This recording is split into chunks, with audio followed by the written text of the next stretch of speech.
জাহান্নামের আগুন, জাহান্নামের বিছানাটা দাও, জাহান্নামের সাথে রাস্তা খুলিয়া দাও। নবী বলেন আমার আল্লাহ সর্বশেষ রাগান্বিত আওয়াজ দিয়া গাইবী ভাবে বলবেন, ও কবরের মাটি, এই গুনাহগার নাফরমানকে দুই পার্শ্ব থেকে জোরে জোরে চাপ দাও। এত জোরে চাপ দিবে পাজরের হাত চুরমার হয়ে যাবে।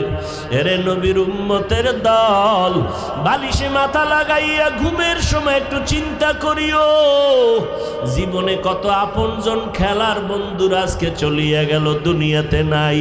লেখাপড়ার কত বন্ধু বান্ধব হারায় ফেললাম। এই চোখের সামনে কত বান্দার জানাজা পড়াইলাম। কোন দিন যেন আমার তোমার আজরাইল আসিয়া ডাক দেয় বলা যায় না। আল্লাহর কোরআন সত্য।